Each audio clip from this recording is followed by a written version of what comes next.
Welcome to Discover Indie Film. I'm Jeff Howard, and I've got Brett Willis with me. Hey, Brett. Hey, how's it going? It's going good. And by the way, thank you for leaning towards the mic. I didn't remember to tell you this, but we sound like we're in a really nice recording studio when we're like within a foot, 6 inches or so from the mic. I got it. I'm supposed to tell you that. Sometimes people like get so comfortable talking to me that they lean back. Yeah. And all of a sudden, like, their voice is being picked up by both mics. And I sit here going, oh man, what do I say? What do I say? Do I interrupt this story? Yeah, I'll keep my lean. All right. So I just wasted 30 seconds of your podcast talking about mic placement. Let's go. But you are here because you are the writer-director of When the Clock Stopped. Yes. And you didn't you're credited as a producer, but a lot of producers. Yeah, friends. Everyone who made it happen, right? Everybody made it happen. Right? Favors here and there. Location. Well, When the Clock Stopped is, I'm sure you consider it a short film, but at our festival we call it a featurette because it's anything between 20 and 60 minutes we call featurette because really a more impactful, meaningful short that is like, 25, 30 minutes, it shouldn't be in the same award category as a 7-minute film. I agree. Yeah. Like you've got act structure and stuff. Anyway, that's our philosophy. So the featurette setup is so that I can share that first at Film Invasion Los Angeles in 2025, which was June, 4 months ago, your film When the Clock Stopped took home the Best in Fest Award for featurette. Yes. Thank you. And you were the first, you were in the first batch of filmmakers to win a Poppy. Yeah, that was amazing. Right then and there, came home with it. Right really then cool. and there, yeah. we'd never done trophies like that before, but through some fun coincidences, we ended up with a Golden Popcorn trophy for Best in Fest feature, featurette, and short. All got a Poppy at the festival. Thank goodness all the filmmakers could be there. It was great. I've never played with a trophy before as much as I did with that one. You can sit there and play with it. It's, right? It's super fun. Yeah. It's actually, for those listening, the Poppy is like a box of popcorn like you get at the movies, but it's a plastic box. And on top is polyurethane golden popcorn kernels up on top. Yeah. And you can pull those out and hide shit in there. Yeah, which I have already done. Excellent. We're not going to say what, though. I know. I won't even make the joke, but there's an old Rob Schneider sketch on SNL. Yep. Yeah. So, but I will add, When the Clock Stopped didn't just settle for Best in Fest featurette. You also got the Grand Jury Award for Best Performance by a Cast in a featurette. Yeah. And honestly, in that film, you have such, it's an ambitious film. And you probably had the biggest cast of the festival. Like, you have a bigger cast, I think, than most features at the indie level. Yeah, we had, I believe, 26 actors and actresses. 26 actors with speaking parts. Speaking parts and 2 dogs. Yeah. 2 important dogs. I love them. Oh, my God. The dogs were key. They were cool. They were key, man. yes. And one in particular was a herder dog, like we spoke before. He's just on point. He's just a lovable... one of my friends, one of the producers' dogs, and I was like, "Hey, your dog's quite attentive. Has he ever been in front of the camera?" He's like, "Of course." Like on his Instagram Live and stuff. I'm like, he listens. He's on point. He's like a really good. And I looked at him like actor. And he's like, "Do you want him in your film?" I was like, "Yes, please." That's how it came about. That's little excellent. Little Louis is a star. Love him. Yeah, excellent. And so in the setup, first. You're still on the festival circuit, so people cannot watch it yet. Not yet, no. But someday when the Clock Stopped, we'll probably be online or on some streaming service, so you can fire over an email, and we'll put a clickable link in the show notes of this podcast so people can watch it. Yes. Up to you what level of if you want to do no spoilers, we can. It's like I said, it's an anthology, so I could give away the ending. It's just each storyline. Each chapter is totally different, so you have to experience it on its own. It is. It's chapters 1 through 5 of a story, and I will say, well, first, it makes me so happy because you submitted it in our category experimental art house. Yes. And I will share with you, we added that category, I think after, we were idealists when we set up this film festival. Yes. And so we just had feature and short, and we didn't have categories. We didn't have anything. We weren't like, let's separate drama and comedy and this and that. Yeah. But then we learned that people don't submit unless they feel like they've got a shot. Yes. And so by having, so we, added, I think first year was like comedy, drama, horror or something. And then we keep adding categories. And when we added experimental art house, that was the best thing that ever happened for me.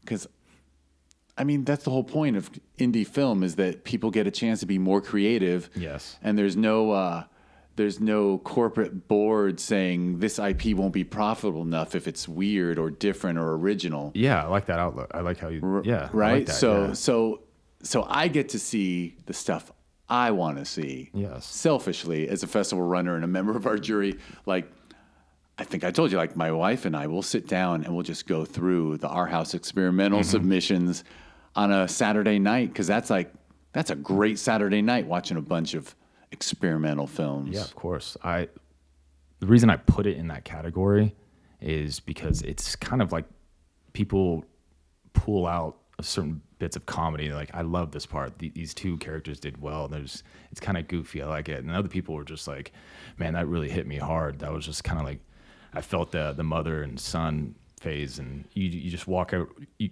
interact with people that experience the same movie, totally different. But as long as they experienced it and felt something afterwards, that's the goal.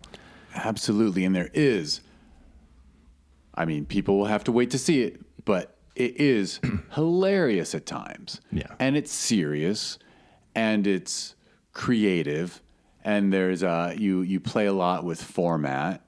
Yeah. Right? Because there's moments that feel VHS-y. Yes. If that's an adjective. Yeah. No, that's exactly what we aimed for. For that. And so it's like it's just got a little bit of it just brings together all these elements, and this is a non-spoiler, but like among the praise I would have wanted to give you about it is, it's really it's a very ambitious story, and it's the kind that someone like me, who's watching like 700-800 films per festival twice a year. Yeah. Like I'm watching a lot of shit. Yeah. And a lot of times people set something up and then like you're rooting for this film and you're like, man, I hope this filmmaker ties it together in the end. Yes. And pays off. And holy shit, when the clock stop pays off. Like when when I see your ending, I'm just like, this was perfect. Yeah. You know what I mean? You can spoil you it, stuck by the way. Yeah, I don't if you know. want to. I don't think it it's even- spoils. Yeah. But I just want to say, like, you stuck the landing. Yeah. Thank you. And like, Yeah. it always breaks my heart when someone starts with a really creative premise and it's totally just different and out there, and then they don't stick the landing and they let you down with an ending, and you're like, oh man, this just went from like a 9 out of 10 to maybe an 8.2. No, yeah. There's films out there that either impactful. You have to. There's emotion, and then there's the story of it. Sometimes you look at a movie and you're just like, man, this is hitting hard and hitting right, and there's no landing. Right? They didn't tie up the end with the storyline. You got to do both, or you can't have a storyline without emotion. So there's a perfect blend of emotion and analytics that you have to make sure like you're telling a story. Yeah, absolutely. And I'll just confess, it's fun, right? The fact that because it's experimental art house, I believe my beautiful wife and I sat down, and the night we watched it, we were high. Yeah. We were adults in California, and we're allowed to, we could have a drink or two, or we could have a gummy. I can't smoke, but and choose your adventure. And the whole time I'm watching, when the clock stopped, I think I'm saying to her, "Is this the best fucking movie I've ever seen, or am I just super stoned?" And she kept going, "This is fucking great." And so, as I think I told you at the festival. So the next day, I made a point of just watching it again the next day, completely sober, and I'm like, okay, so it's like one of the best fucking movies ever. I love that. Thank you. You know what I mean? And that says a lot, right? Because sometimes there's a movie that you can appreciate with stuff that expands your ability to. Because needless to say, there's some music that's great when you're high, Yes. and then you're like, I don't need to listen to this music. Yeah. If I'm not, but it's both. I'm glad really we were able both. to hit on both platforms, sober and under the influence of marijuana. Yeah. I could see that. I don't think I've watched my own film high. Yeah. Which I probably should. Nor you might. Yeah, you might. I might have filmed it high. You might have written some parts. we were some of the actors and I, we might have partaked, but I don't think I've watched it. It's a funny era for I don't know. I hate the term like weed culture. I don't know what to call it, but it's an interesting time because it's not taboo, but we all grew up with it being taboo, so we still think of it as taboo, I guess. Yeah, we grew up with it. I mean, being told it was taboo, because I think California has been a little bit ahead, like 10 years when it comes to, I think, the weed business or the marijuana itself. It became a business in California before, many other states. People are already thinking, okay, this is going to happen, and it actually did happen. Like, now they're taxing it. Now it's a multi-million-dollar industry, and culturally, it's well regulated, culturally, we've been like, ever since I can remember, it's been around my life, and then it became less, it's bad, till make sure you're okay, make sure you're at home.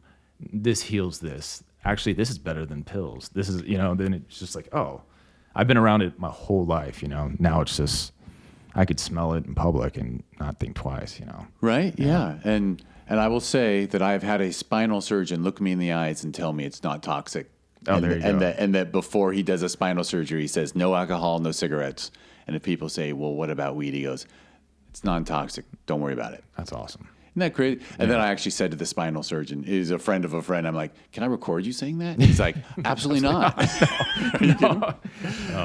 That is the funniest element of this, what we're discussing, which we're supposed to talk about your film. And here we are, we're talking about THC. But that it's just funny that like every doctor you talk to goes, we don't have the medical studies to prove it yet. Yeah.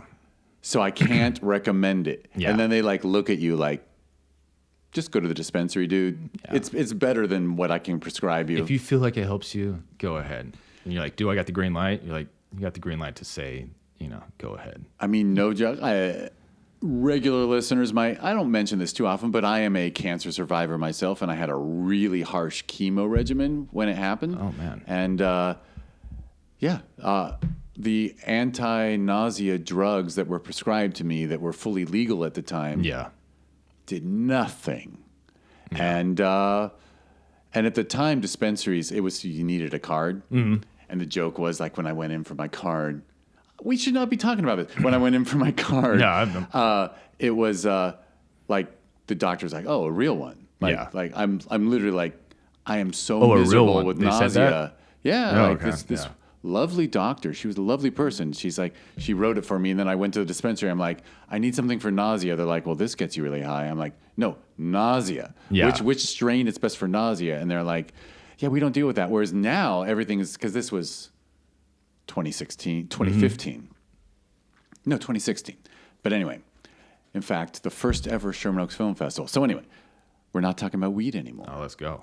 We're talking about When the Clock Stopped and you. So you wrote this super, super original concept.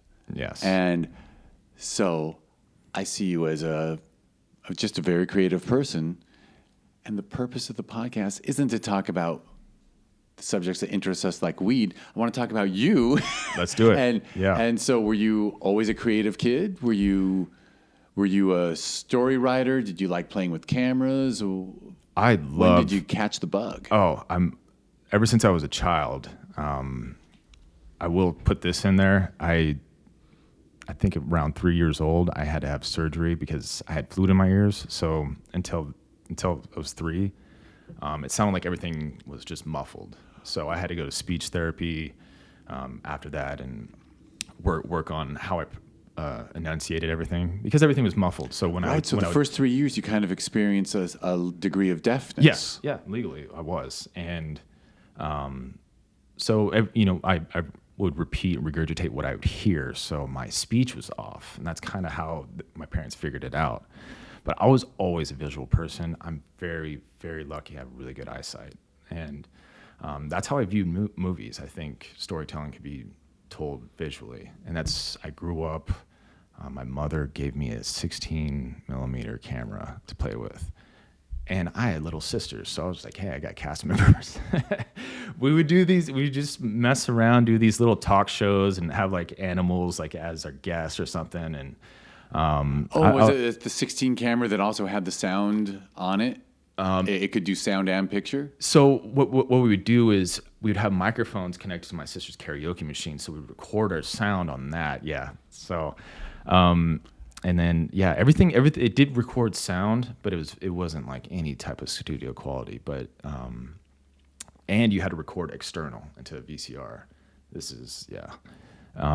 But I grew up just very visual but also you're already problem solving. Yeah.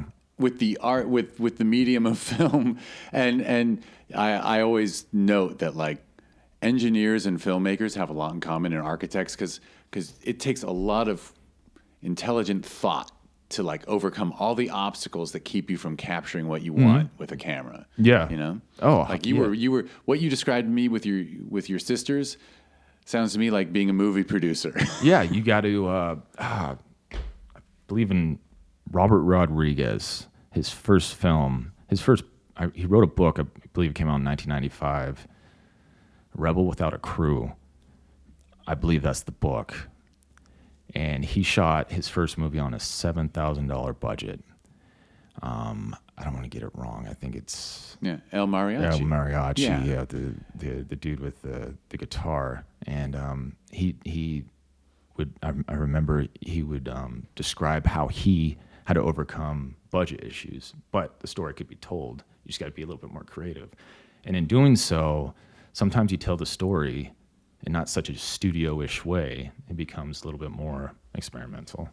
So yeah, I remember that as a kid. I was young, and I remember I saw like a snippet on TV, and the book came out, and my school had that book in its library. I was took advantage of that. Oh man, what grade? The book came out in 95. I think I had it in 97.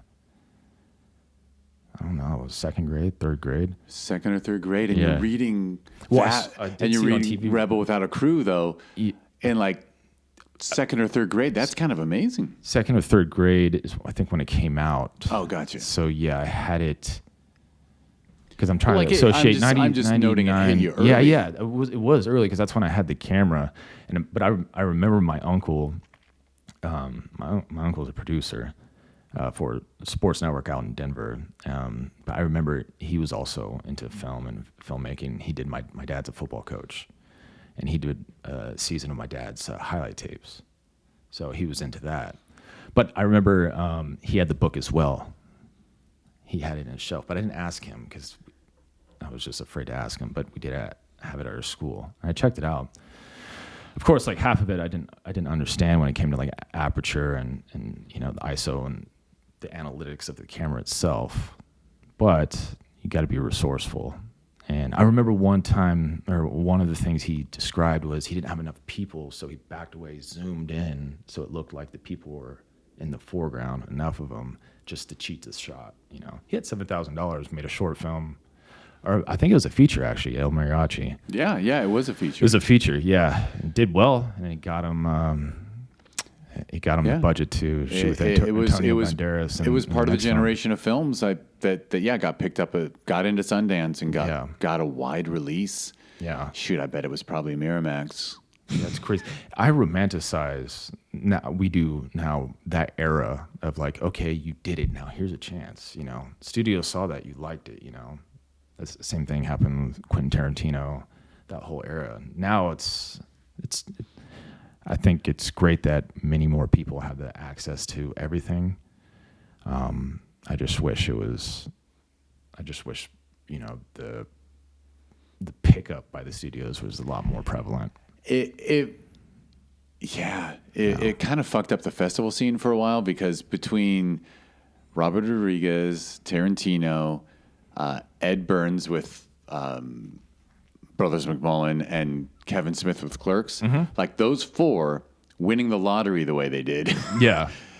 It kind of turned. I think it caused indie film to kind of suck for a while after that, because then people were like making films with the intention they wanted that success, that level of success that those four got was the reason they made films, instead of I've got an idea so good I just got to do it myself.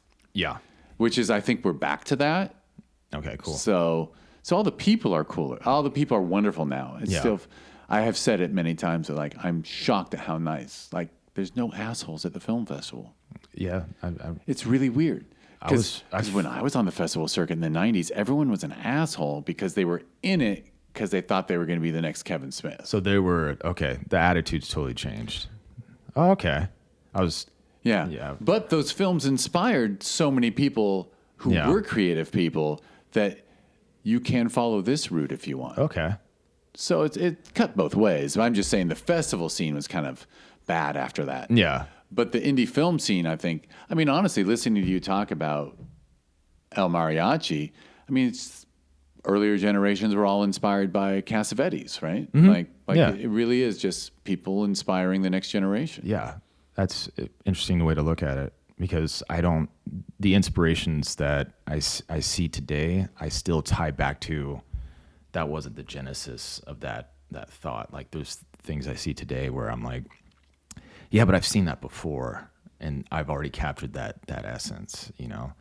There's certain movies that squeak through the cracks today that we'll probably go over later, but that I just adore, and it's just totally just like that inspires me, and I'm in my 30s, and I'm just like that captured my heart like a kid, which I'm glad to see. I'm glad to see this year. Oh man, there's so many beautiful movies that came out, and I'm glad we're back. There is a little bit of a renaissance right now. It feels like, because we don't have to talk about the state of the industry yet, but it is. Needless to say, last year nobody thought that Sinners or Weapons would be the two most talked about films of the year. Yeah, I was going to bring both those films up. Right? Oh, and they're both films that wouldn't have been made 5-10 years ago. Someone would have had a reason why they couldn't get made. Yeah. So it's very cool. But so I failed to ask, when you were playing with the camera, what part of the country were you living in? I was just 2 hours north of here in Bakersfield. So you were in Bakersfield. Yeah. All right. In Bakersfield, and just the thing is, I couldn't take it outside because it had to be attached. So I was always connected to a cord. So I was limited to a room. So who knows? But that probably saved me from trouble. But and honestly, it probably made your sound better. Yeah, true. Yeah. Stable environment.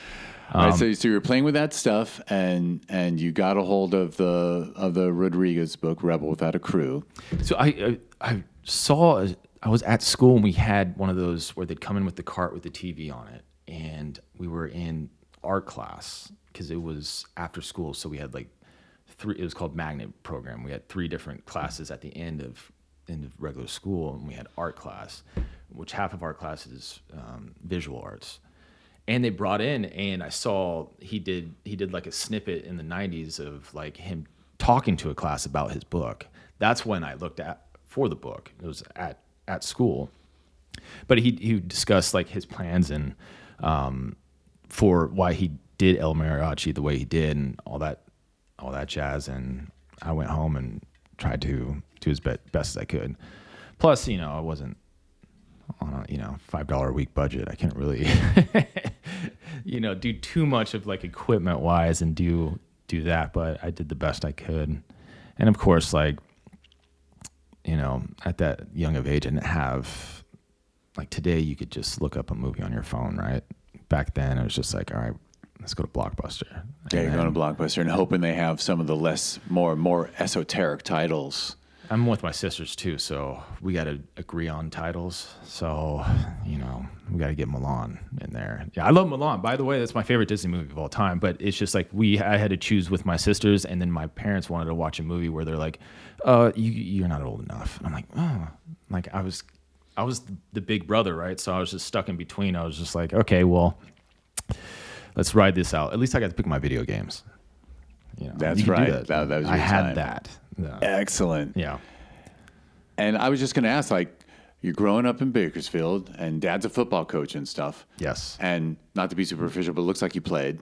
Yeah, I did. Yeah, I was very fortunate enough to play. So was there equal, like, that's kind of Renaissance man, Renaissance person-y, right? Like, to be pursuing the arts. Yeah. You know, like not everyone on the foot. I mean, I don't want to be prejudiced against football players. No, there's just there. It's right. It's like you it's okay had your feet in two worlds. It's okay to be stereotypical. You know, when you see it right in front of you. There's like those. You know, like on a football team, you will have those strictly jock, like 80s type of people. And but you know, where my dad taught was a public school in, I would say, the northeast side of Bakersfield, and his mindset was an offensive coordinator. So he was always planning these, you know, exotic, you know, plays and stuff like that, which was kind of artsy in itself. You know, it's once the play's going, football is unscripted drama. So you go with the flow. He had to deal with one of his defensive backs was deaf. He was the first coach. My father was the first coach, I want to say, in the state of California. He had a female score point. So one week, and I believe it was in 1998 or 99, the kicker got a shard of glass in his eye. So he's like, well, I need somebody to kick the field goals. And this girl named Jennifer Green, he was one of his teacher's assistants. She also played soccer. And he's asked her, and she said, yeah, we played one of the toughest teams. In our region, which is Stockdale High. And she scored the game winning extra point. And he had no intention of this. This happened like within a week. And you say, oh. And he's not one of those guys, just like, he's not, you don't see him, you know, rallying like equality or whatever. He's just one of those guys just like, hey, if we have a common goal, let's do it, you know? I think I get that from my father too. It's just, that's why there's But it also shows open-mindedness to like not just search, not just, you know, grab the boys soccer coach and go, give me a kid. Like he's like, can you do this? Yeah. We're using you. It wasn't, we can't use you because of your gender. Like that's the one of the best types of lack of prejudice. Yeah. Is just focused on the goal and treat people equally. Yeah. I mean, that's all we ask for. They got the win. My family loves Jennifer Green. She's one of the coolest people. It's just, I mean, it's kind of a part of history. Yeah, let's do it. It's cool. She had like the low face. It looked like a movie. How she had the uniform on, the big pads, and this girl beat one of the best teams in Bakersfield. You know, that's what the paper came out. And my dad was just like, hey, I was just kind of going with the flow. And he's such an Okie. You know, he's like, hey, you know, we won. You know, he's a team, rah rah. I was like, Dad, even when at that age, how young I was just like, it's kind of a big deal, right? It's the state of California. We just talked about how big California is. I was like, I think it's the state of California. But yeah, he just went with the flow, which I had to do with this film. So I think I get that from him, adjusting on the fly. But yeah, apart from that, my whole family, my sisters, one of them isn't in the arts of like musicals, loves to sing. My mother's the same way. All my sisters roller skate, figure skate. So there's athletic stuff in the background. I think when it comes to, I think I'm the only one that's like kind of in the film, but I was the only one that was I think I'm the most visual out of all of them. By the way, I can't help but notice that one of your sisters is performing, and you had them performing on camera for you as kids. Oh yeah. Like I wonder if she caught the bug to perform. Yeah. Thanks to her big brother being like, hey, act in front of this thing. She would sing and behind me in the camera. Yeah. As kids. That's very cool. Yeah. All right, so it sounds like a very positive environment. Yeah. I mean, I grew up, every family has a struggle. I grew up, my parents were divorced before I turned the age of 2. So I grew up with half sisters, and my biological mother, who's still my mother, love her to death. Had to move to Oklahoma. Her mother died. So I was going back and forth, that dynamic. So there's some like, there's some dark phases where you're just like, man, that was rough, As an adult, now I see, like, everybody's still floating. We all are. We don't really know the next step, And there comes an understanding to that, but that's all ingrained to our DNA and who we are. Yeah, and that's a very common thread among creatives, I think, of having to live in two places and become a more adaptive person, right? Because, I mean, God bless the families that create a bubble around the kids and they never experience some of the tough shit. But the people who experience some tough shit often are able to use it for something wonderful, right? Yeah, long term. Yeah. You can either let it build you or destroy you, Yeah. Life's about choices. And, sometimes I did, it's okay to let it hit you and beat you down. Just got to get back up. Yeah. That's for sure. So through high school, were you writing stories and stuff? Were you? No. So the story part of everything came from my grandfather. He was an excellent just bullshitter. So he would tell stories, and at the end, it'd be some type of loop where he was the king, or I was just like, what? But he would draw us in, and he's such a goofball. He would pull the rug right under us, or he'll talk about a story, and he's eating an apple, and all of a sudden there's an apple core left. And then he'll say, what did you, blah, blah, blah. Or he'll set something up where he'd throw it at the other kid. And he's like, she set you up for that. There's something that had something to do with something physical, or, just the whole story was just meant for him just to chuck it at my sister. And she'd be like, hey, but that's where I got the story aspect from. But I was, like I said, I did our senior closing video, which was shown up to, the montage of all the memories through the 4 years we're there.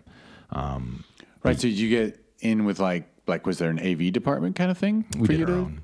We did it on your own. We talked to the school. I went to a small school. There was only when we graduated, there was a total of around 600 people at the whole school. Right. And that's 4 grades or something. Yeah, 4 grades. Yeah. Yeah. It was a private Catholic school, so everybody's shirts tucked in, no hair on the ears. It was one of those. I actually went to a similar school. Yeah. 7 through 12. Okay. So even smaller, actually. Yeah. A class of 85 people in my graduating really? class. Yeah. Oh, it's terrible. Yeah, there's certain aspects where, I guess, playing sports, we had to compete against schools that had 3,000 people. So we're just there's no backup. We got to do what we may, and the rules are a little strict, I'll say the least. But oh yeah, no, I grew my hair real long freshman year of college because I had the haircut codes. You did too. So yeah, I did the same thing. I totally reacted. In college. I had a flow. There's a year where it's just I haven't got to do this. This is freedom. I'm now known as the bald guy, but I got pictures of me with shoulder length hair, like a 70s rock bassist was the vibe. Okay. You gotta do it. That's the place to do it. College. Well, that's cool that the school, and even though you did it kind of on your own, but you did the graduation video, that's. Yes. I mean, doing stuff like that in high school actually, I see that as courageous activity, because there's some people in high school who go for it and do stuff that makes them vulnerable to criticism and being just putting your work out there. Yeah. And some people just I could do it, but I'm too cool. Like you were not too cool for school. Yeah. the way I'm saying it. Myself and Kelsey Woodard, she would come over, be in our basement, just hammering it out, and just kind of going back and forth. Does this song match this? Is this the vibe? We gotta go memories, funny, the whole gauntlet of emotions that senior class is gonna watch. It's a 20-minute video, and you gotta make sure you put everybody in it, because we did get criticized by 2 newcomers that came in just senior year. We only had 2 photos of them. We're we didn't have that much of you guys. And they're crying. I was I'm sorry. In other words, you did such a good job that they were bummed to not be in it. I Because Yeah. if it had not been good, they wouldn't have cared. And one of them is married to one of my best friends. So sorry, Gabby. So Gabby's all right. Gabby's great.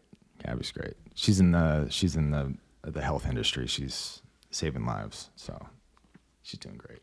And was that video technically like, had you done video editing up? Mm-hmm. I did highlight reels for our football team. I've always been into that. My dad would. I think it started when my dad was breaking down like highlight reels, and it was all sports related. Yeah, yeah. I wanted to. It wasn't until after college, and then I worked in a sports network in Denver, Colorado, specifically in Centennial for NBC Universal Sports Network, and I was in the promotions department. And what we do, that's when I was like, oh, we could get creative with this, because sports, if you're producing it, it's unscripted drama, so it's more on the analytical side. You break for commercials, you break for all that. When you're promoting it, it's like, oh, how are we going to sell this? Do we sell the athlete that's there? Do we sell the location? Do we sell the actual event itself? Like we did the Boston Marathon. That became huge, unfortunately, because of the bombing. But the next year, all eyes were on us. So was the selling point is just like everybody could come and it'll be safe from, we have runners from everywhere. This is a community, for everyone.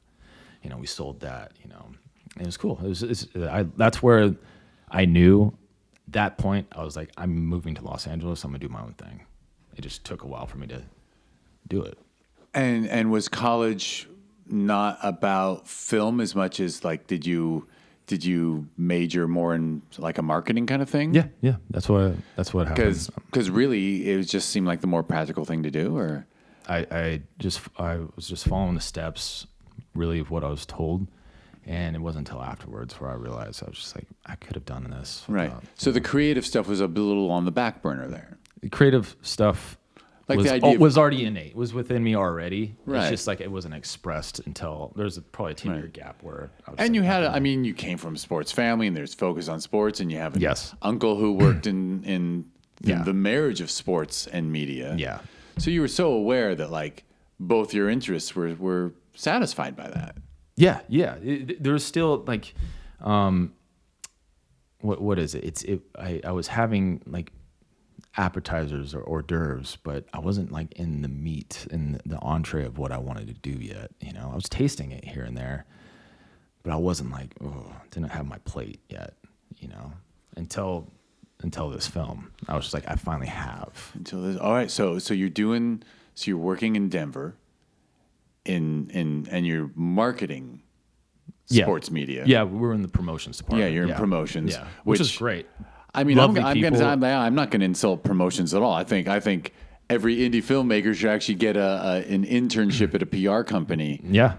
So to realize like, oh, there's things I could do to make this thing. But anyway, that's a tangent we don't need. So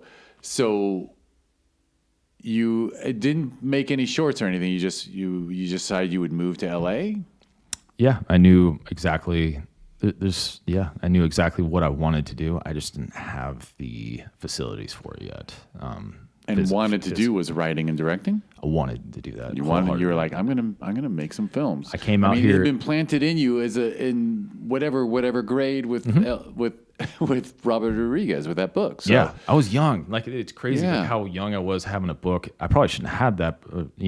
It was on the reading level for high schoolers, but I remember checking it out and looking through it. Of course, I was at 4th, 5th grade, and I was already messing with the camera. Certain things that I just couldn't grasp yet, but I knew like after watching that video, and it was such a 90s video too, which is like wham, and the kids were like, yeah, and it shows the crooked camera and stuff like that. But I remember I was just like that's something that I want to do, and it always came to budget, where I was like I didn't have access to either the facilities or the equipment. Right. Yeah. So you hit that point where you're like, all right, this has been germinating inside me for 2 decades or so. Yeah. And you're like, okay, it's time. I'm coming to LA. Yeah. So at that point, I was just moving to LA. I knew it. I knew my last year in Denver, summer of 2016. That whole time I knew I was moving. I was heading out here. And it didn't, I'm just curious, because I've met a handful of filmmakers who are in LA and they made their first film actually still in Denver, of all things. Yeah. Like you're like, no, I just got to change my environment too. I tried to. I actually did. I talked to a camera guy who was one of the editors at NBC who I worked with, and discussed a short film that we could have shot out there, but he really wasn't on board with it, and I could tell why. It was just like no backing, no credibility. I was like, let's just do this. I don't think he was really in it, and his mindset was into some. I mean, it's a corporate track, right? Like the goal is to end up in New York. Yeah. At the top of NBC Sports or whatever. Or you jump ship to another network. But yeah, I get it. So in order to get the right community around yourself, you knew you were coming here. Yeah. Yeah, I knew I was coming here. And then I came here. 2017 was my first year in Los Angeles. Yeah, I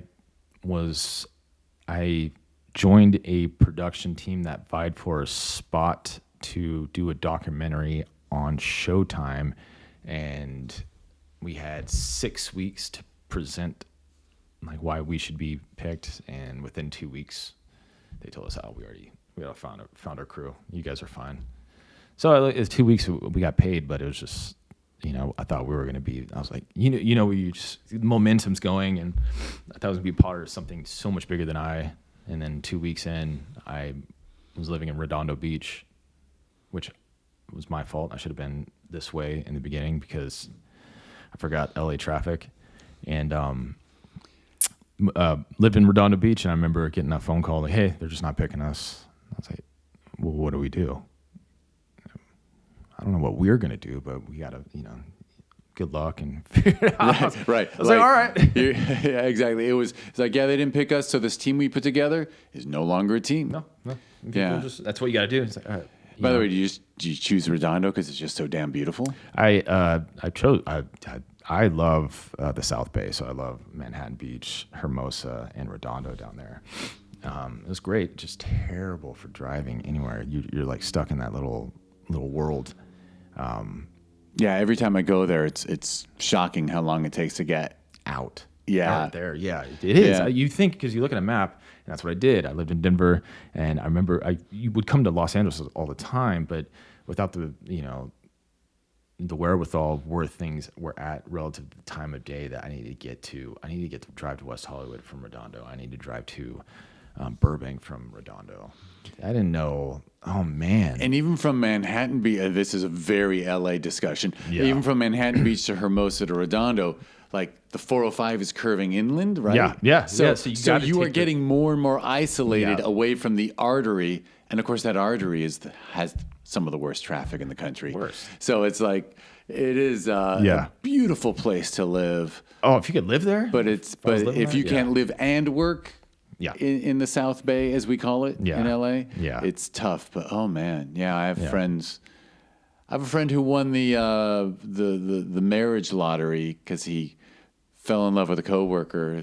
Actually, they both worked at Sony, and she had the wherewithal.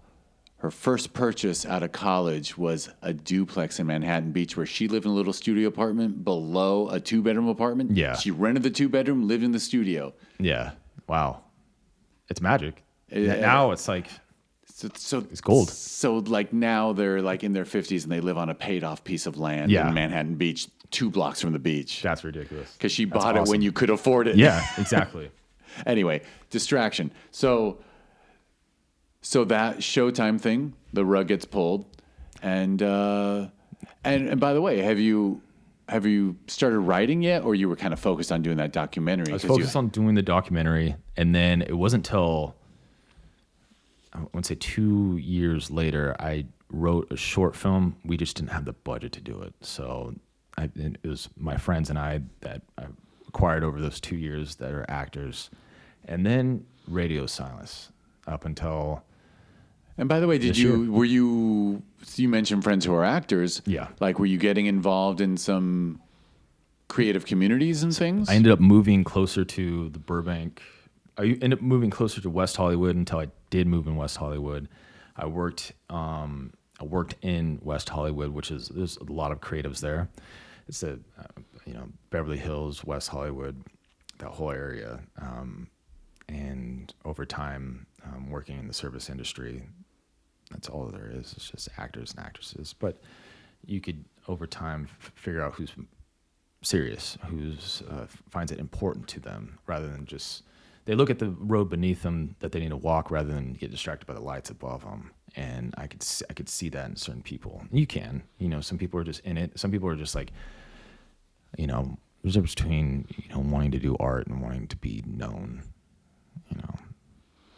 Some things you want to be known because you want to connect with people on that type of level, but just to be known for, I did this for this, it's just like, okay. But I want people that sit down and like, all right, what is this character's wants? What are this character's needs? What is, they kind of go over certain things. I'm like, you're asking the right questions. I love that. So over time, I acquired those type of relationships. Right. Well, you would recognize people of quality and whose goals are more aligned with yours. Yeah. And you were wise to hold on to quality people. For over 6 years, and then I remember I contacted a couple people that I haven't spoken to for a while. I was like, hey, are you interested in this? We're doing it. I have all the equipment. So the germ of the idea. So what was the germ of the idea? The origination of this came from two different incidents. I was in a relationship where it ended because it was my fault, but it was one of those where I completely I thought I marked off like, oh, I was in love, mark that off for the rest of my life. That feeling of, oh man, now I got to worry about all this other stuff. And I lost that. And it was not, it felt like it was kind of stripped from me, and you kind of lose your identity, because we all have our own level of happiness. And when you get in a relationship with someone that you are so happy that they smile or they're happy, like once you care for somebody, that when you see them smile, your happiness exceeds the 100%, which couples, you find that sometimes where it's just like, boom. Not only was that gone, where that person was gone, that also creates like sadness. That was stripped from me. So I was reaching levels of like 150%, down to like 5%. I was in a very, very dark area. And I also lost my aunt. And she was the fun aunt that would catch us like, what are you doing awake? I won't tell anybody. Or she's the aunt that would allow me or tell me the dirty jokes on the side. That all compiled, into one. And I entered, probably there was 2 weeks there where I was so sad that I started to numb myself through substance and alcohol. And to do that over and over, I was numbing the pain. I did it so much where I lost what it was to feel. So I think that's what depression is. And yeah, for a good 2 weeks, I was in that state. And then, I finally kind of came to and got out of it. And then, I came out of it because I heard a story, and it's so random, but it was an old childhood friend that wanted to meet up, and she's married to my other childhood friend, and I haven't spoke to them. These are childhood friends before high school, and they were visiting, and she wanted to come out and see me and see how I was doing. And I remember we were having coffee one time, and this is where I kind of, everything started to click, going to the right direction. And I don't know if you've heard this story, but have you heard the story? It always starts out with, have you heard the story about the Russian cosmonaut? Maybe. I can't. So, it's not ringing a bell, but I don't. I think we were in the hunt to put the first person in space, right? I believe in '62, Russia did that, and I think it was the third launch, the Voltok 3. So that this Russian cosmonaut gets shot up in space, and he is the first one to get actually out of orbit, and in outer orbit. So he's the first human to see the planet he came from in recorded history. And he's in his capsule, and he could see the Earth, finally see all of Earth out of his capsule. And as he's sitting there, he's the first human to see the planet he comes from. And as he's sitting there in all its beauty, he starts hearing this like click sound, right, in his spaceship, and it keeps going until it becomes worrisome. And he's sitting there. He's all alone. It's only him. There's not a crew, and he just keeps trying to find this, darn sound. And he's looking around. There's nothing he could do, and it keeps going to a level of insanity. It's pulling him away from being able to see Earth. Like this is history in the making, and this guy is starting to go insane in his ship. I'm probably worrying about his life. Worried about his life, but it's just that noise, He's contacting, and the crew says, no, everything's fine. Just a noise is killing him. He goes hours with this, and he knows he has a couple more days in space. He's going to lose his mental faculties, right? He's going insane. Like it keeps clicking. What is he going to do? He's in a space closet. He's trapped. He gets to see the most beautiful thing to ever exist, all our home, and he's distracted and being brought down by something he can't control, this clicking sound. And the only thing he can do, he decides, the only thing he can do to distract him or take away from this clicking sound is to fall in love with it. So he decides right then and there to close his eyes. And what happens is he no longer hears the clicking sound. He hears music. And he chose to associate the beauty of the Earth with this music. And I remember hearing that story, and I associated, we got to talking, and I was just like, it's probably a great thing to be able to experience sadness. Like that's an emotion that could be turned into a positive energy.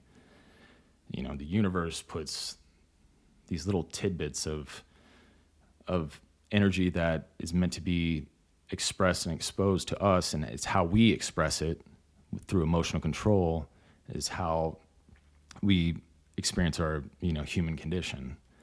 And that's where I ran with that. I was so sad, but I wanted to turn this into something great, turn it into some type of light.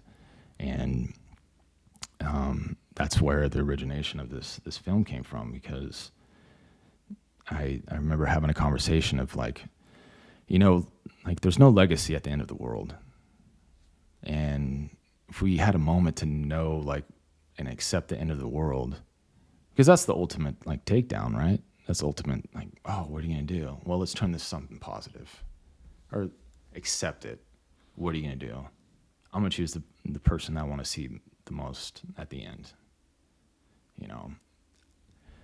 You stub your toe, you look down, there's a moment of unrealized energy, right? You're like, oh, all of a sudden you just want to hit something, or just yell at somebody. Something goes on in your car, just ding, ding, ding. At least you get just why is this? You get that moment of stress. You see a picture of a puppy dog on your friend's phone. You just oh, all of a sudden there's energy sprouted up.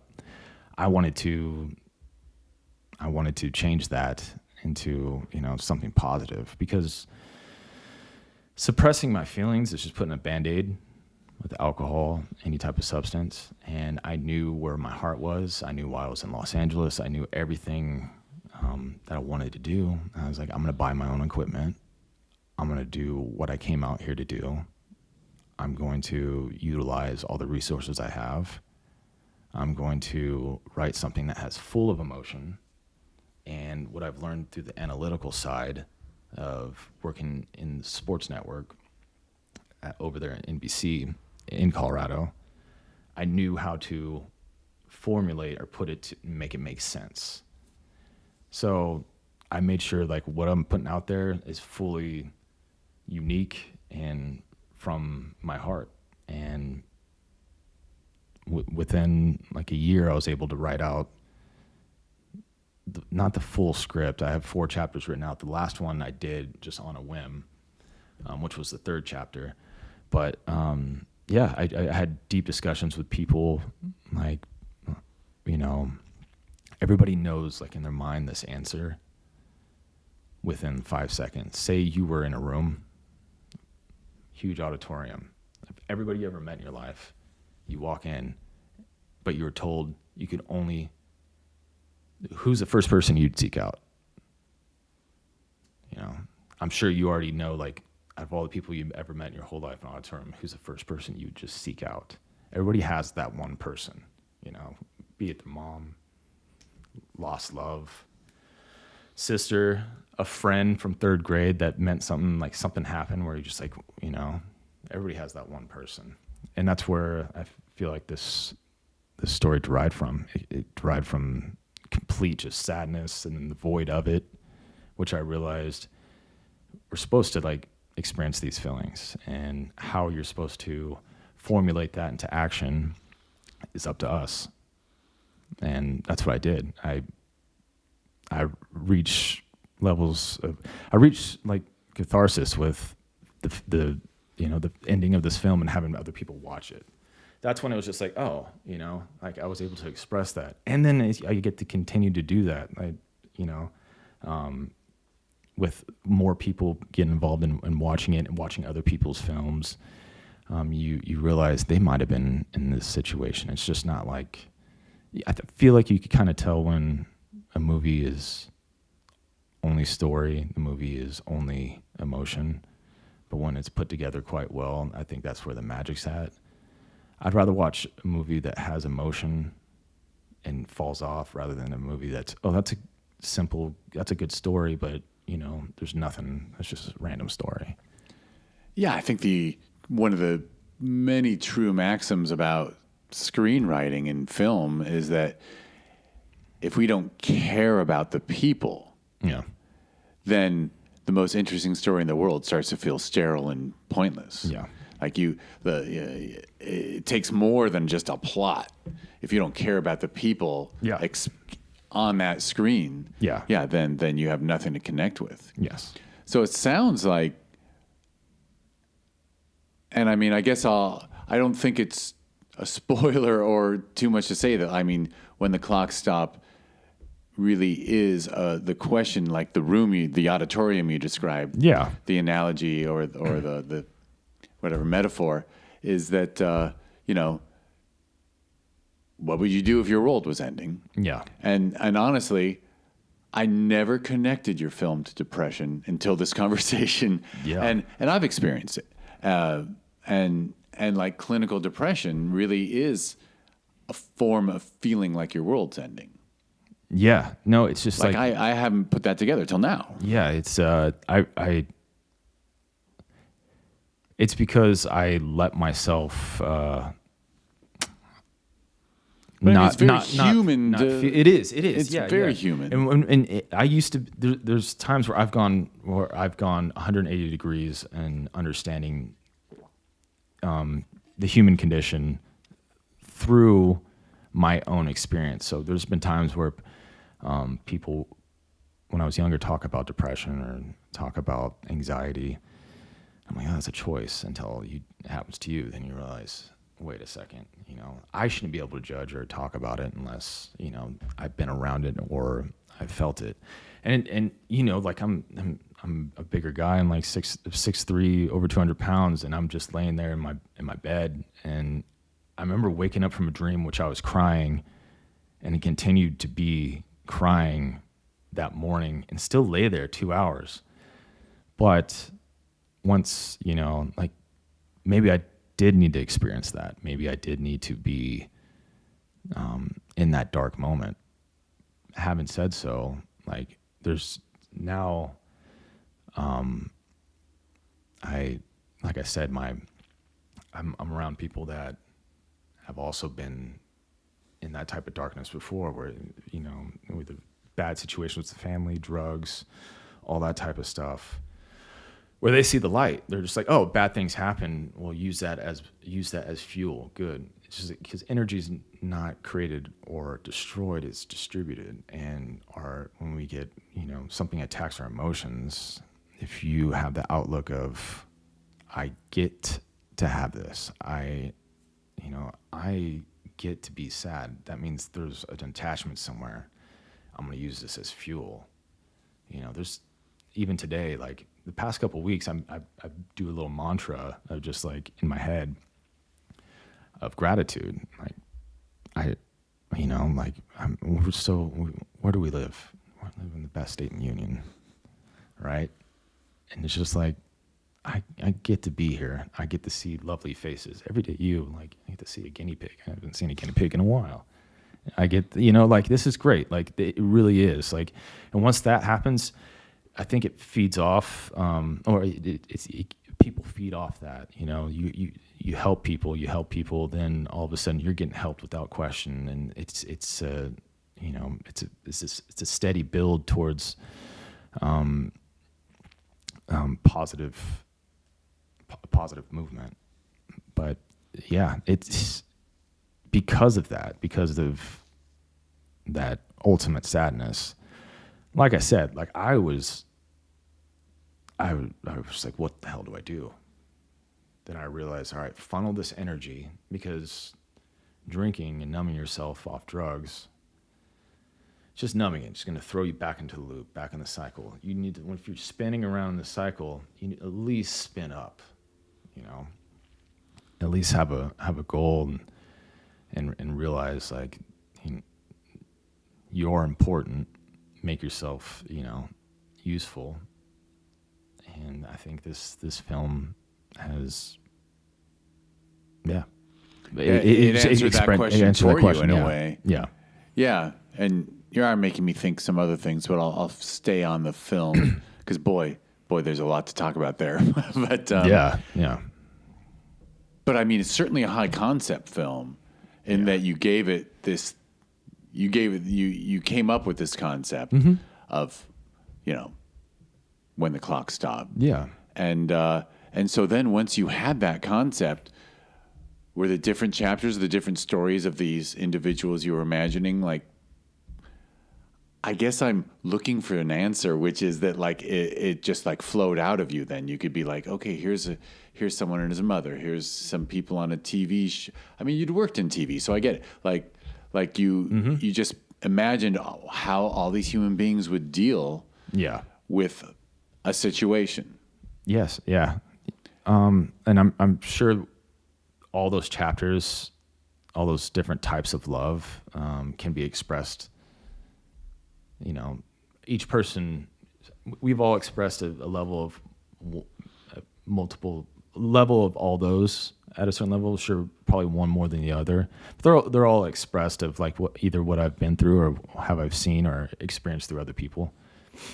So yeah, I've had each one of those chapters I've kind of ran into, and I could see people obsessing, because one of the chapters is like the obsessive love. It's like, you're mine.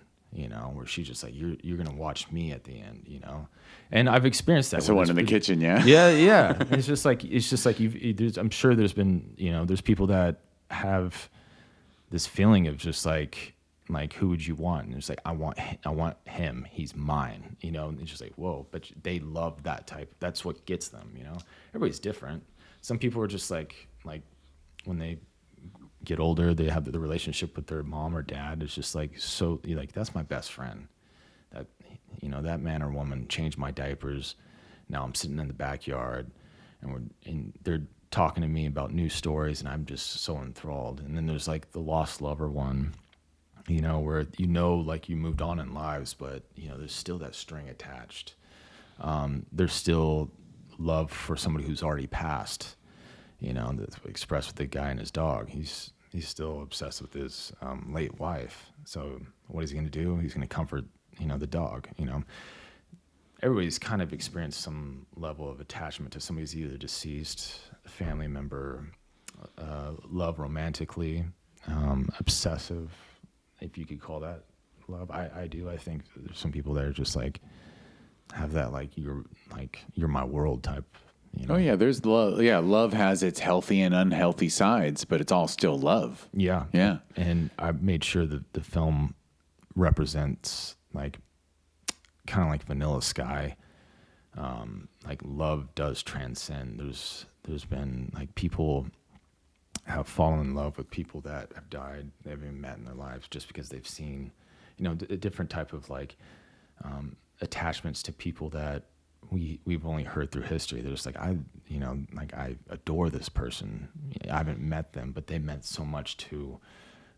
Now I get to go to school. Now I get, like I get to play volleyball at college now because this person in the 70s did this, for Title IX, or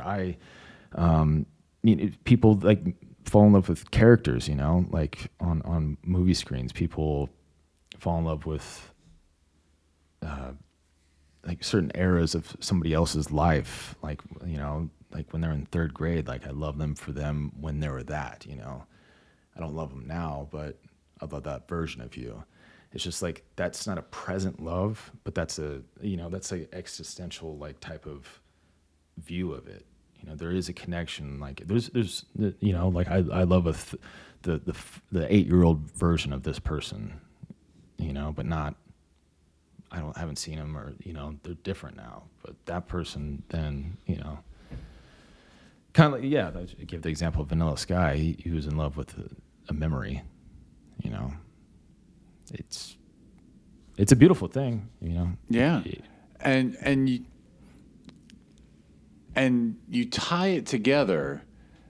So one of the things I admire about the film is that you have the courage to start with ambiguity, and then it leads to clarity. But like early on, I don't want to use the word confusing, but we really don't know what's up.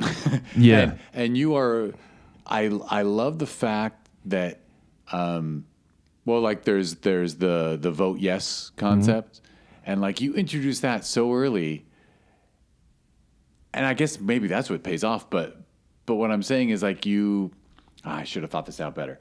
What I'm saying is you're willing to confuse the shit out of your audience at first and make them think, is this all random? Is that meaningless? And then actually everything ends up meaningful, which I can't even think of another film that has that pathway. Yeah, it's laid out more like a series, I guess. If I were going to relate how chopped up it looks, it'd probably be Breaking Bad, even though completely different stories, but how it's presented. Have you seen Breaking Bad? Of course, yeah. How it's presented. I think I saw the whole thing 3 times. Same, okay. Yeah. All right, I'm glad. How it's a lot of like the beginning of the episodes, like, what? What is this? Oh, this. Oh, then it ties in. Even the first episode, I kind of wanted to do that. Also, I wanted to show the audience. The audience is never stupid. I always want my audience, because I'm an audience. They will catch on if you give them the right feed, right? I didn't want it like a Star Wars thing where it's just like, this is the world, episode 4, this is the world you're entering. I want it to be presented by breaking the fourth wall with those little VHS throwback infomercial vibe. Infomercial PSA announcements. So yeah, it was just like, I just knew I needed to tie in, getting people to know what's going on, get them hooked, because you could tie everything in. It's just like, if the first 10 minutes is just still blah, people are not. And honestly, you hook us with humor. Yeah, with we because that one into, TV show host. Yeah. He got an award for it. Brilliantly hilarious. I love that. I was like, I need you to be this type of just blatant. You're the caricature of like, you capture everybody's emotions. You still want their money.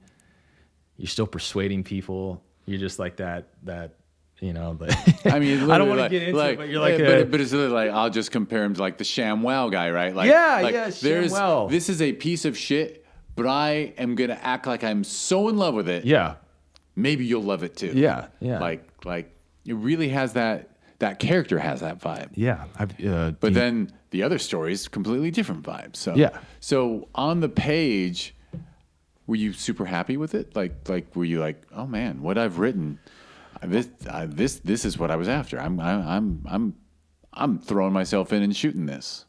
Yeah, I knew it because I was writing for myself. So if I was going to try to write something just as a screenplay itself, I think I would have to break it down a little bit more objectively. But I knew when I wrote it out and I told the actors what was going on, not necessarily really what was on page. I was like, this is, the environment. This is what you're going to do. This is how you're going to perceive this. This is who you are. Yeah, I was happy with it. Yeah, excellent. Yeah. And so and then you just pulled in all the people of quality who are interested in film. Yeah, very lucky.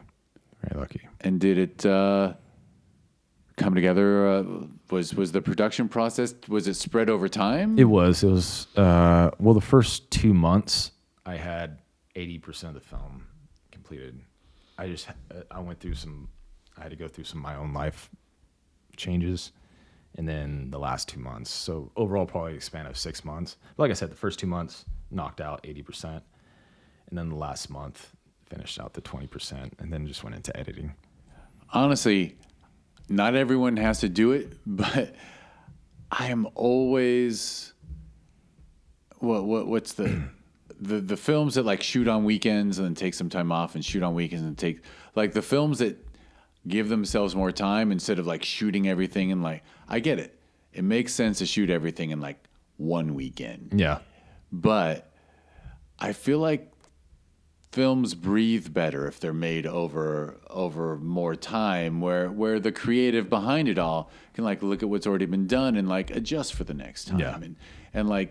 and change some notes or I just every time I talked to someone who like made a shorter feature, whatever it was, that they took their time and made it over the course of time. Mm-hmm.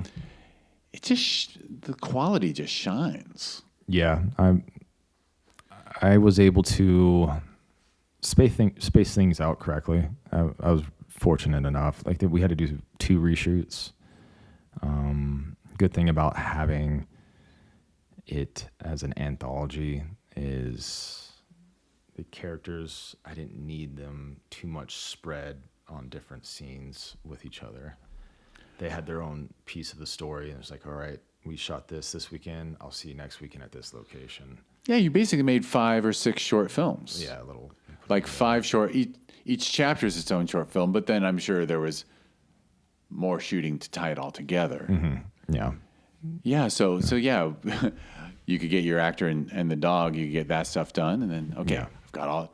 And were you editing all the way, or you waited till it was all stored? It was near the end. That's when I did the editing of like how everything's going to be spaced out, and then I had a master editor come in and just make it look milky. And we only had 1 re-edit over 1 scene, but that's it. It was. I got really, really fortunate enough. I got fortunate with my actors. I got fortunate with the editor. The time of everything. Living in Los Angeles, I didn't have to deal with external environments. This is why I love living here and why film. It's heartbreaking, but like it'll come back. But it's there was no problem filming a scene in Malibu, which we did in July, and then we shot a scene in North Hollywood in December, and the sun was exactly the same. You know what I mean? It's just like there was no like overlap of like, why is it snowing in this? And it was it does say on the title Los Angeles Anthology, but I mean that's probably it's tied into the whole story itself, but nobody really can tell what time of year it is. That's true. I forgot that it says a Los Angeles Anthology, but I was about to say it certainly And I mean, I'm third generation LA, so Yeah.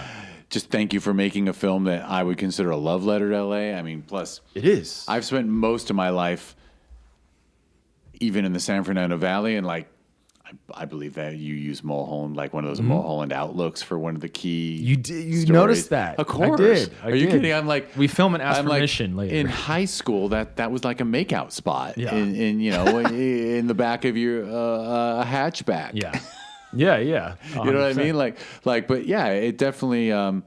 Even the use of like parking structures. I mean, I know LA's not the only place we have parking structures, but like the way you use that parking structure feels kind of LA, because how many other cities could like two people meet and like, oh, right next to each other. I meant this one. We're in these two parking structures, but it's such an amazing concept, right? Because you're physically close, but to get together, it's like you might as well be several football fields apart. Yeah, that's true.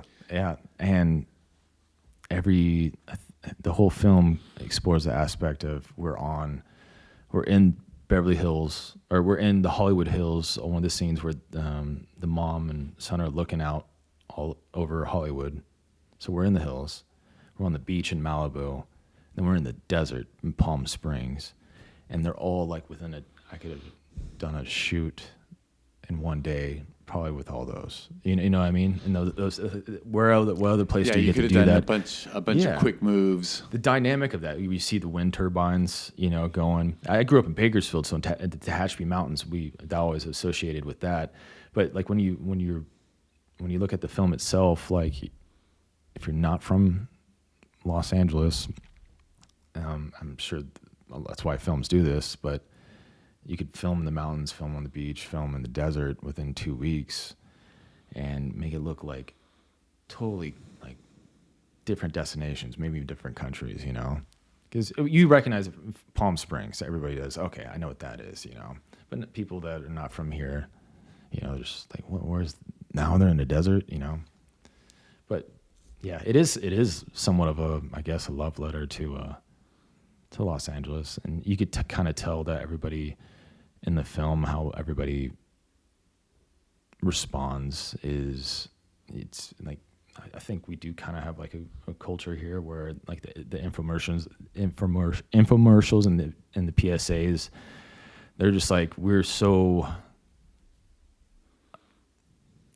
what, like, okay, cool, we got it. Like, where are you going to be when I'm going to be watching my kids play soccer, I'm going to be with my friends in Mulholland Drive. I'm going to be doing this. I'll be with my dog.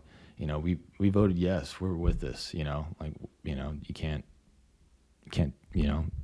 We're kind of going. It kind of expresses what's kind of going on with the human condition here. It's just like, well, we're going to do what we're going to do.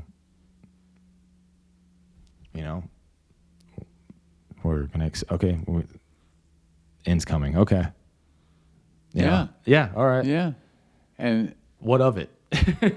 It's kind of like, that's how I like it. That's why I do. That's one of the few things, not few things, one of the few major things where I do like about here. It's just like, man, what of it? What's going to happen? We got this. I'm so on a Dodger hype right now. I'm so happy they won. Sorry. I'm like, the funny thing is, before you got here, I thought of saying, part of the introduction should be that we both happened to watch a 7-hour baseball game last night that went past midnight. Yeah. And then were you like me and like your body wouldn't go to sleep for another 2 hours? Yeah, I was just laying in bed. I went to my bed and I put it on my phone and just laid there and watched it. I was like, I'm gonna get out of the living room. But then as soon as that happens, social media and text messages come through like, we got this, it's like past 12. The white and blue hearts, start coming in and just like, getting me all hyped up. And you see the crowd and you're just like, that's your team. That's my team. And it's like, yeah, it's hard to wind down. I love sports. So I was just like, I got to get up tomorrow. Yeah. Yeah. But we're doing good for two people that are sleep deprived. Yeah. See, look at us. All right. So the film's complete. Yes. Very lucky that Film Invasion Los Angeles got to be your LA premiere. It was, yeah. And but so has it I mean, I guess talk about the festival experience. Like, what was it? I mean, you finally got to watch this thing with people you never met. Yeah, it was amazing. This is I love the Film Invasion festival. It's great. Like, walked in. It was professionally laid back. I don't know how to explain it. Everybody was just all smiles. It wasn't like suited up, like, mind your P's and Q's. But it was very just professionally. How do we put it? A professionally warm environment. I love festivals when you walk in, everybody's just happy. Some festivals I've been to are just like don't know where to go, like jittery. You see some people and it's just like, I've been to one where it was kind of like that, or I've been to a festival where they rented out a theater and there's other regular movies are playing on the other screens. They just rented out one screen. It's kind of like an in and out process. Like you go in, there's no like lead in, there's no like hi. It's just like, oh, scan, you're up there. You're like, oh, okay. This one was the whole like welcoming. Now we're part of like a family, I guess. Like it's just like, yeah, the goal is community. Yeah, it's more communal. That's the word. Yeah. And it felt like that. Communal in the sense of like it's an international film festival, so you have somebody from Ukraine, you have other people that submitted festivals that English is their second language, and you add them on Instagram, then you see like, oh, you live in Toronto, like that's cool. It really is. It's cool. And seeing the other filmmakers, and I try to make the filmmakers gathering. I think it's every 2 months on a Thursday. I'll be at the next one. I think I couldn't make this past. Actually, one. I was curious. Where did you have your world premiere? Yeah, Pasadena. Pasadena, Yeah. nice. Yeah, it's Pasadena, which was cool. It was my mom was able to come, and yeah, it was frightening in its sense, but this is the first one, and I'm sitting next to my mom, and I was just like, oh well, I bled on paper, now it's on screen here. Yeah, that's pretty vulnerable, huh? It is very vulnerable, and as you don't know, you're just like, man, when you get involved, and you're like, all right, you throw it on, and you're just like, all right, other people now time to watch. I didn't. None of my actors, nobody except for myself. I was the only person that watched it before anybody in theater did, including the actors. So they were coming in, they're just like, I haven't seen this yet. So afterwards, they kind of just wanted to talk to me too. Right, and they were just part of one little, right? They were just one chapter. Yeah, they didn't see the rest of it. They didn't even see their part. You're right. They hadn't seen anything. Any of it. Yeah. So it was cool. That's what I did. Like when afterwards, they kind of like, and a lot of them didn't know each other. That's the crazy part. Just like, hi, this is from chapter 3. This is chapter 1. Chapter 1, they're actually married in real life, and I've worked with them, years ago. And chapter, 5 is I just met them, and friendship here, meet them, and sometimes they've already met. Hey, what are you doing here? Oh, we're in the same film. This is like, oh, cool. And it's just like you sit there until afterwards, and you're just like, it's kind of cool because not only you're creating your own film, but you're bringing in people together on a certain like thank you for trusting me and putting this art piece out that I have permission to use you for, and then you realize thank you for believing in it, or else some people just, no, I don't want to do that. Some people, everybody that I would talk to, I had to make one adjustment when one of the actresses couldn't do it. Brought in another actress. She was not even an actress. She's a DJ, and I loved her energy.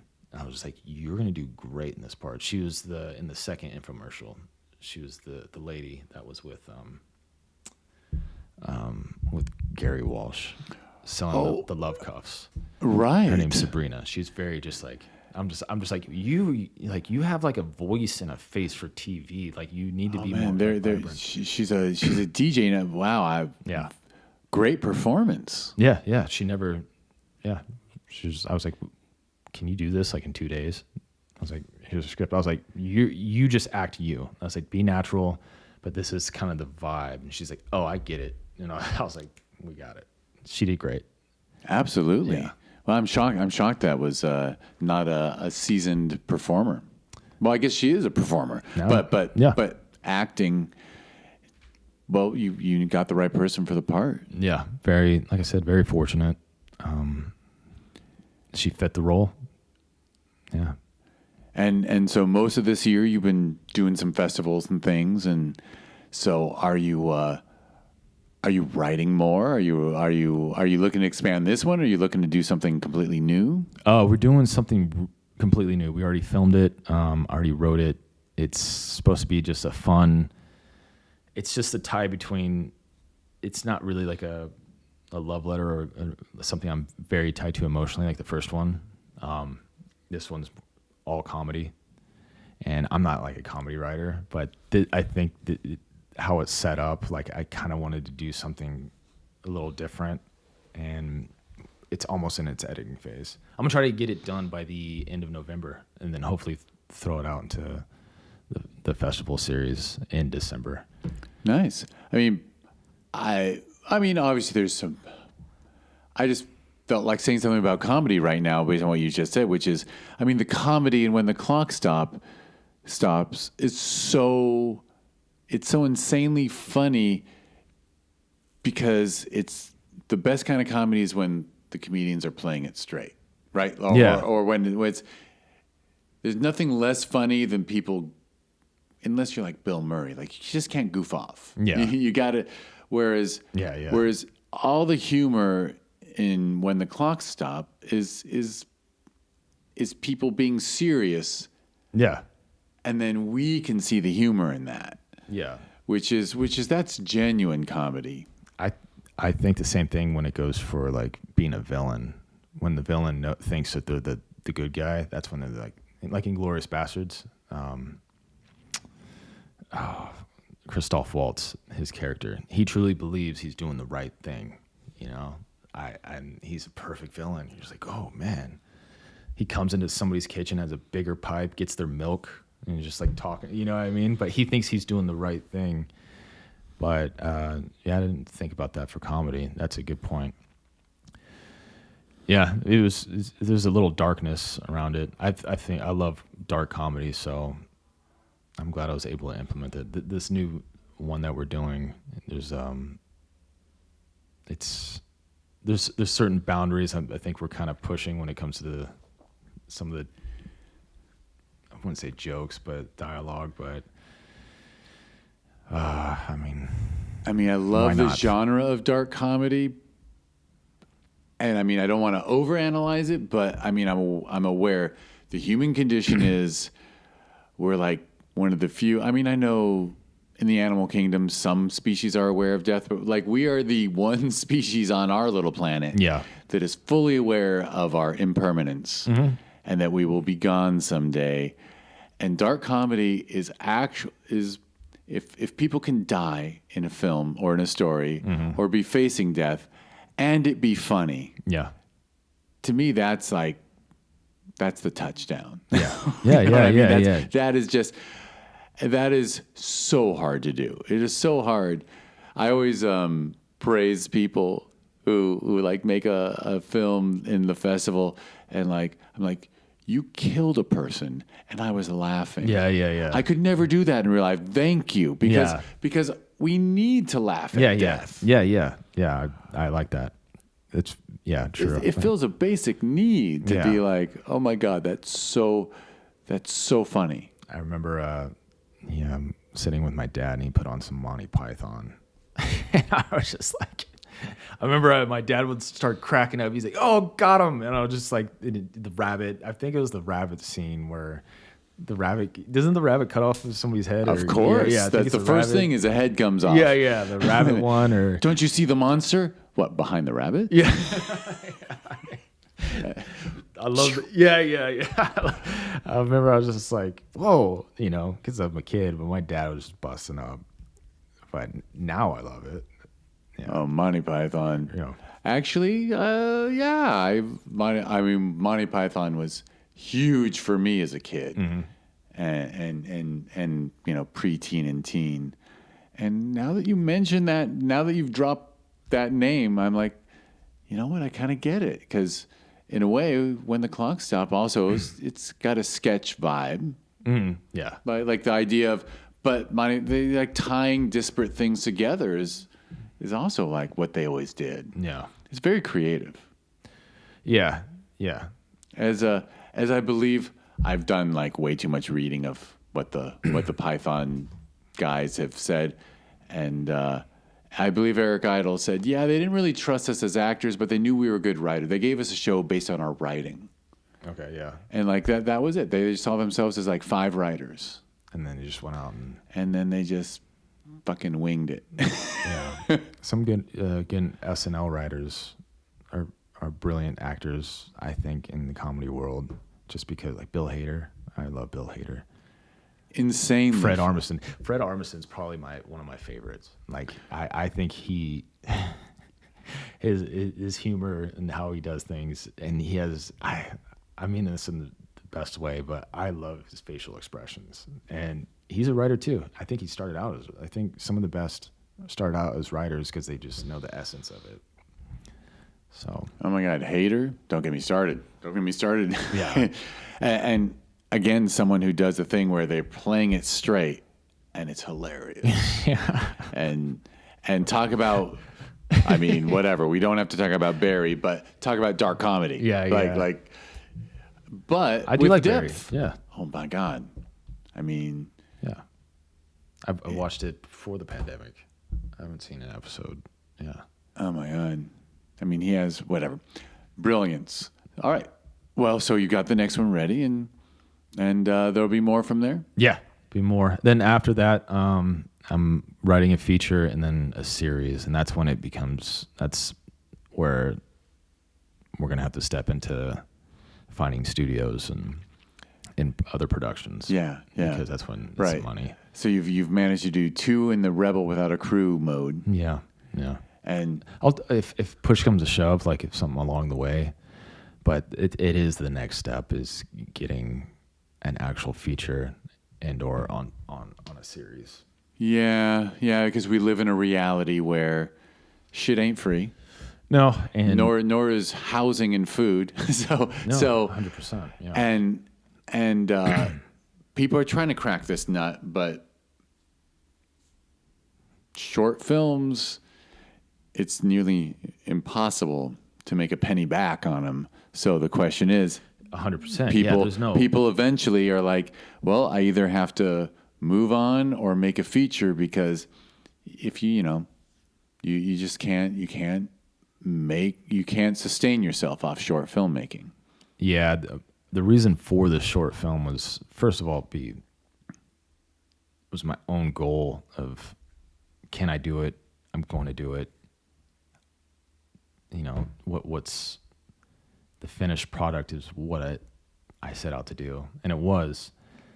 And multiple factors came into play, like the passion of doing it, of course, is just like what I had to keep adjusting, but also just very fortunate, the people, the relationships I built along the way here in Los Angeles. Don't burn bridges. Always have, soft exit, I guess, and be accepting to new ideas. Like a couple of the actors or actresses chimed in and made the film better. My idea of the short film was to I need to get this like emotion off my back, and that's what it did. And I realized I fucking love doing this. I really do. I'm going to, and I'm going to keep doing it no matter what. And if it isn't like a feature, if I don't get like the funding for it, I'm going to do something smaller again, just to polish my own attributes, polish my own hard work, like make it a little bit more refined, of who I am as a filmmaker. I love writing, but I think my weakness is writing for someone else, because when I write, I know that I'm writing for edit and writing for the director, which is me. So there's certain things I just envision already. What I need to do is become a better writer. That's where I think, not the substance, but how I do structurally. But it's all a process. And like I said, the reason I did the short film, which is I said I was going to do it. I needed to do it, and it was for myself. It cost a lot of money on my end. But what I got back, with confidence, relationships, and to be honest, I know here in America, it's a country, but America is looked at as a business, and you need to have accolades. I can't walk up to somebody and just be like, here's my vision. What do you think? I think this could change the world. Okay, what have you, who are you and what have you done? So I wanted to make sure, hey, this has been selected here. A lot of people have liked this. I wrote and directed this. So the next project, somebody could be like, we could trust him. He has something going for him. And I don't want that to sound superficial, but it's just the nature of the beast in this industry. I've heard it multiple times. It's just okay, what have you done? Or I've heard it told to other people too, like actors, actresses, people in production. Even when I was working out in Denver, it's just let's see the list of what you've done, what you've been through, as of anything, But that's why this next film, get it out, and also it's awesome being in a team environment. I love seeing other people being like, oh, that's the Eric Lutz won an award. I didn't even know. He just I got an email and it's hey, he got a gold award for a best supporting actor, and it was another festival, which was goes on his credentials, on IMDb, and it kind of bumped, you're around actors and actresses as soon as they're star level or whatever. He's like, thanks, man. He's like, oh, this is great. My thing went up and all this stuff. And I was just I didn't even know. I didn't know there was a star meter until I looked at it. Now I'm kind of oh, what's mine? But it doesn't matter. But that happens, and you gain trust of other people, and you're putting. I feel better when I'm creating rather than consuming. So no matter what, I'm going to continue to do this. Excellent. And, yeah. And I'm probably not the first to mention this, but just in case, the way you constructed When the Clock Stopped, and now you got the next one, and I can't even remember the runtime, but you might actually reach a point where you can kind of release them as a feature anthology. You Really, know what I mean? Yeah. Interesting concept. You know what I mean? Because the world is not too welcoming of things under an hour. Yeah. The funny thing is streaming has now, if you're just over 60 minutes, you can call it a feature now. Yeah. Because of streaming. So if you had 3 shorts that added up to 71 minutes, you could just package them and start doing self-distribution as a feature, and it could always catch fire. Yeah. Because especially if what you're doing is unique and original and compelling, because, we're all so bored. Yeah. And I mean that, in that, I guess this is a last observation and then I'll shut the fuck up. But is that when streaming was a counter to basic cable and network TV, they did some original shit. Mm-hmm. And now that streaming is dominant, they're giving us the same carbon copy nonsense, unoriginal. Yeah. I won't name names, but I was just watching something on Netflix that my life partner chose, and she chose the show, and I'm watching this, and I'm like, wow, this is as bad as the sitcom writing of the 80s. Yeah. It's just gotten bad again because they're going for lowest common denominator. Mm-hmm. Yeah. And, And so and then we already mentioned Sinners and Weapons, and it's like when something different hits, the public responds. The public really does want originality and creativity. Yeah. They really do. Yeah. Everything Everywhere All at Once. Yeah. Yes. There wasn't a studio head on this earth that would have thought that was going to be the biggest film of the year. Yeah. Yeah. They would have thought this is a weird thing, and maybe a couple of weirdos will like it. Then it turns out, no. Yeah. Everybody likes something different and original and good and new. So anyway, that's my soapbox. I like that. I think originality comes from not having 10 people around a table going, okay, this works. Like, how do we formulate? Like, I think that's where you lose the originality of it. Like when you have someone, sit down and write a script like Diablo Cody and Juno, like nobody really would romanticize or look at a cool little comedy like that and think it's going to win anything. Like for face value around, it did well. It's original. It did its thing. I like the idea of it coming from an original source. Yeah, and that's why when you said you only write for yourself, all I can say is only write for yourself forever, because it really does work.